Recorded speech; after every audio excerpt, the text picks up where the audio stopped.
after namin nakilawin, tanige, kakaiba, may kasama siyang itlog na pula. So, tiktikman natin kung ano ba lasa talaga.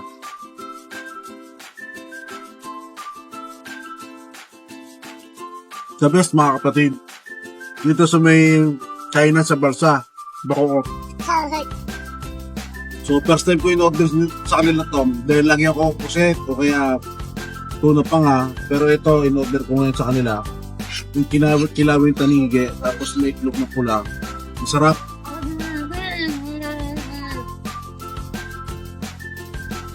Naisip lang, ganda ng ano.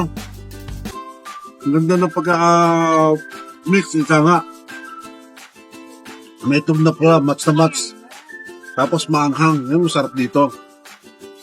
Sarap din pala to. Dami ng Lalo pag servings. pulutan to, toma ka, the best to. Dami serving.